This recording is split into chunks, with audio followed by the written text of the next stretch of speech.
A Bíblia é para nós um presente maravilhoso que nos é dado por Deus. Contudo, todo tesouro precisa ser escavado até ser encontrado. Nas páginas da Bíblia podemos encontrar muitas riquezas que são mais valiosas do que até mesmo o próprio ouro. E nós temos o privilégio de compartilhar com outros a alegria de obter essa riqueza.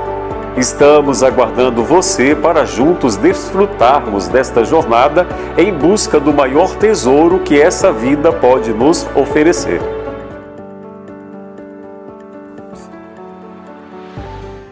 As grandes doutrinas da fé cristã estão presentes nessa coletânea de poemas chamada Salmos. A doutrina das Escrituras Sagradas, a doutrina da divindade, que fala sobre o Pai, o Filho e o Espírito Santo, a doutrina da criação e da providência, a doutrina do homem, do pecado e da redenção, a doutrina dos anjos e a doutrina da igreja, a doutrina da segunda vinda de Jesus, da ressurreição dos mortos e do juízo final.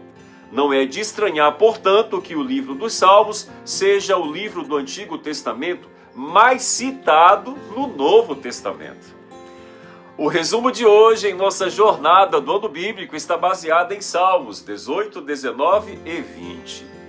O Salmo 18 nos mostra Davi louvando a Deus pela vitória e domínio sobre os inimigos. Cântico esse que já vimos aqui em nosso estudo do livro de 2 Samuel, capítulo 22. Deus libertou Davi das mãos de todos os seus inimigos, inclusive das mãos de Saul. Em sua grande angústia, ao fugir daquele a quem amava, ele clamou ao Senhor. Salmo 18, 6. Não era sua intenção a de matar Saul, mas que a justiça viesse daquele que era o escudo da sua salvação, o Deus Todo-Poderoso.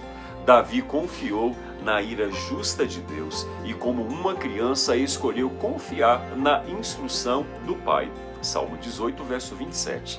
Os inimigos de Davi citados neste salmo, que lhe impunham terror, Salmo 18, verso 4, que o cingiam de pensamentos terríveis, Salmo 18, verso 5, não eram os estrangeiros, pois estes o serviam, obedeciam e lhe eram submissos. Salmo 18, versos 43 a 45. A profunda angústia do rei pastor de Israel foi com relação àqueles que diziam amá-lo, mas que, mexendo onde não deveriam tocar e indo onde não deveriam ir, afastaram-se do Pai. Deus não deseja nos cingir para o combate de uns para com os outros, mas contra as forças do mal. Salmo 18, verso 39. A armadura para vencer a batalha Deus nos oferece todos os dias, mas a escolha de vesti-la ou não, ela é minha e sua. O caminho de Deus, ele é perfeito. Salmo 18, verso 30. E precisamos confiar e segui-lo. A palavra do Senhor é provada, e segui-la nos conduz ao para sempre com Deus. Salmo 18, verso 50. Davi destacou no Salmo 19 duas formas do ser humano conhecer a Deus: por meio de sua criação e por meio de sua palavra.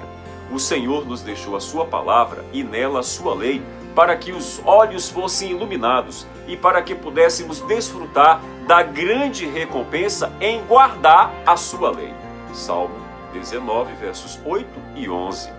Ele não nos deixou regras autoritárias e sem sentido, mas a lei da liberdade, que é perfeita e restaura a alma. Apesar da natureza não ter como falar e nem expressar em palavras que toda ela tem a assinatura do Criador, mesmo hoje tão arrasada pelos efeitos do pecado, a natureza não deixa de ser uma prova inequívoca até os confins do mundo de que o Senhor é Deus. Salmo 19, versos 3 e 4. Há uma relação intrínseca entre a criação do mundo e a lei do Senhor. No centro dos 10 mandamentos há o memorial, cujas palavras confirmam a nossa origem. Lembra-te do dia de sábado para o santificar, porque em 6 dias fez o Senhor os céus, a terra e o mar e tudo que nele há, e ao 7º dia descansou. Por isso o Senhor abençoou o dia de sábado e o santificou. Êxodo capítulo 20, versos 8 e 11. Quando eu e você adoramos a Deus no dia em que dele Ezequiel diz, e Mateus também diz, que é o dia do Senhor, e que o Senhor descansou nesse dia, que o Senhor abençoou esse dia, Gênesis 2, versos 2 e 3, reconhecemos então o Senhor Deus como nosso Criador e mantenedor. Por meio de sua criação, Deus então nos fala, porque os céus proclamam a glória de Deus.